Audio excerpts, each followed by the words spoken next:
And then Core Ultra 200 was interesting, but unimpressive. Today, that changes. Behold, the blessing that AMD hath bestowed upon us, imbued with second-generation 3D V-Cache, higher clock speeds, and more power! The 9800X 3D somehow tops our gaming charts, and it runs cooler than the X3D chips that came before it.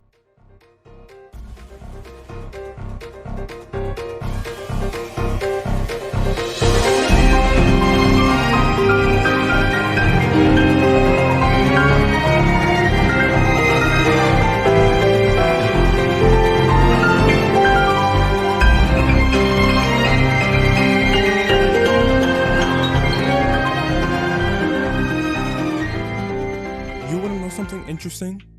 This all was recorded on the strongest gaming CPU in the world right now, the Ryzen 7 9800X 3D. Now, you might be asking, why even get this CPU?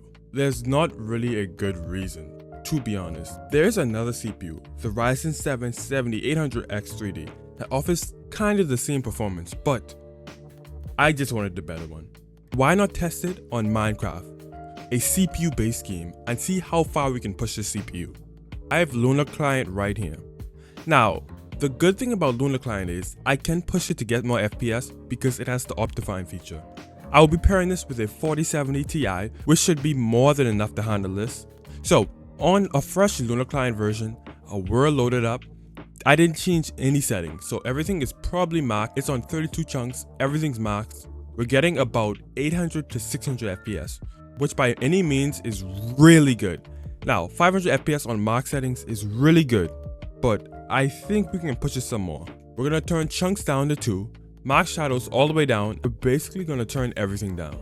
This should be good enough, and if I were to guess, I would think we would hit about 1200 to 1500 FPS.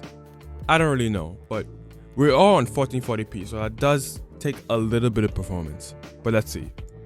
So when we're not in the sky, we're hitting about 2000 FPS, which is kind of crazy. Now I want to test it out with some really strong mods. Okay, so I have a few mods installed, like a lot. And the main mod I have installed is called Distant Horizons. This mod allows you to just increase your render distance so much. So I'm going to be increasing my render distance to 160. Now from 32 to 160 is nearly 5 times, so it's going to be a lot. I also added a few more mods, so when I load in, it's going to be pretty interesting to see how this CPU fares. We're going to put it on creative. Yep.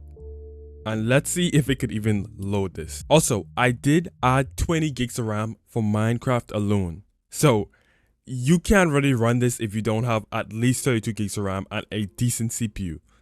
So let's see. So we've loaded in. Off the bat, we have 149 FPS.